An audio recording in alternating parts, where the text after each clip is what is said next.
అనగనగా ఒక పెద్ద అడవి ఉండేది. ఆ అడవిలో చాలా జంతువులు ఉండేవి.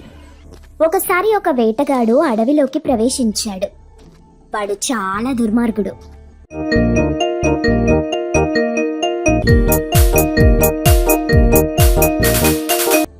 ఈ రోజు నా పంట పండేలాగుంది.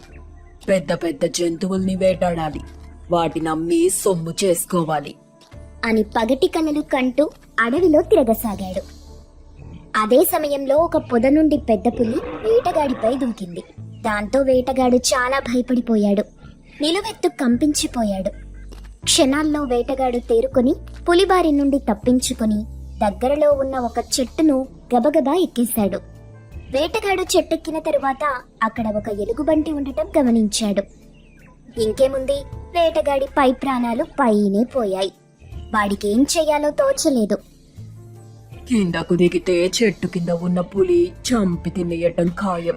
అలాగని చెట్టు పైకెక్కితే ఎలుగుబంటి ఏం చేస్తుందో ఏంటో అని అనుకుంటూ చెట్టుపైన ఒక కొమ్మను పట్టుకుని కూర్చున్నాడు. అయితే వేటగాడు అనుకున్నట్టుగా జరగలేదు. ఆ ఎలుగుబంటి చాలా మంచిది. ఎవ్వరికీ హాని కలిగించని స్వభావం దానిది. అయితే ఆ విషయం వాడికి తెలీదు. ప్రాణాలు అరచేతిలో పెట్టుకుని భయం భయంగా చెట్టు కొమ్మను పట్టుకుని కూర్చున్నాడు. కింద పులి, పైన ఎలుగుబంటి. ఆ వేటగాడికి ఏం చెయ్యాలో తోచలేదు. అలా కొంతసేపు గడిచింది. అప్పుడు చెట్టు కిందనే మాటు వేసి ఉన్న పులి, అల్లుడు, ఆ చెట్టు పైన ఉన్న మనిషిని నేనెంతో శ్రమపడి తరుముతూ ఇంత దూరం తీసుకొచ్చాను. నువ్వు ఆ మనిషిని కిందకు తోసేస్తే వాణ్ణి చంపి తిని నేను కడుపు నింపుకొని వెళ్ళిపోతాను అంది పులి. అప్పుడు సాధు స్వభావం గల ఆ ఎలుగుబంటి, పులిమావా, ఈ వృక్షం నా నివాసం. దీన్ని ఆశ్రయించిన ఈ వేటగాడు ఇప్పుడు నాకు అతిథి. అతడిని రక్షించటం నా కర్తవ్యం. కాబట్టి నేను అతన్ని కిందకి నెట్టి ద్రోహం తలపెట్టను అంటూ చెప్పింది. ఎలుగుబంటి అంతలా చెప్పినప్పటికీ ఆ పులి మాత్రం చెట్టు కింద నుండి ఏమాత్రం కదల్లేదు. కొంతసేపు గడిచింది. నెమ్మదిగా ఎలుగుబంటి నిద్రలోకి జారుకుంది. అదే సరైన సమయం అనుకుని పులి ఒక ఉపాయం ఆలోచించింది. వెంటనే వేటగానితో, ఓ వేటగాడా, నాకొక పని చేసి పెట్టు. నాకు కావలసింది ఆహారం. నీవైతేనేమి ఇంకొకటైతేనేమి. కనుక నిద్రపోయే ఎలుగుబంటిని కిందకి నెట్టు. దాన్ని చంపి తిని నా ఆకలి తీర్చుకుంటాను.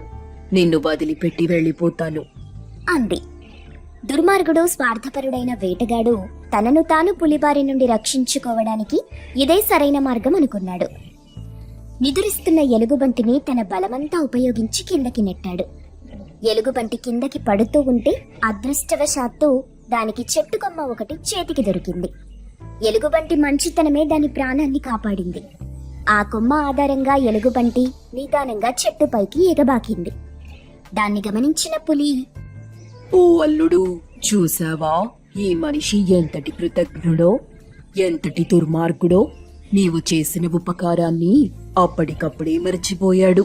రక్షించావనే విషయాన్ని కూడా విస్మరించి ఆ వేటగాడు నీకు అపకారం చెయ్యబోయాడు.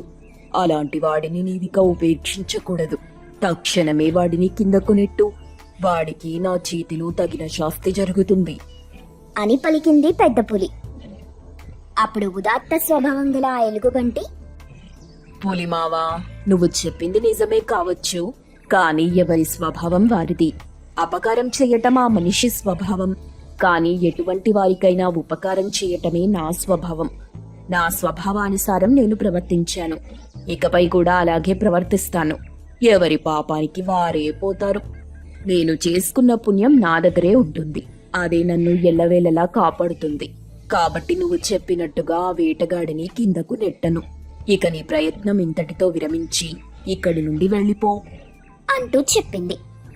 ఎలుగుబంటి మాటలు విన్న పులి నిరాశతో అక్కడి నుండి వెళ్ళిపోయింది. తరువాత వేటగాడు తన ప్రవర్తనకు తనే సిగ్గుపడుతూ ఎలుగుబంటికి నమస్కారం పెట్టి అక్కడి నుండి వెళ్ళిపోయాడు.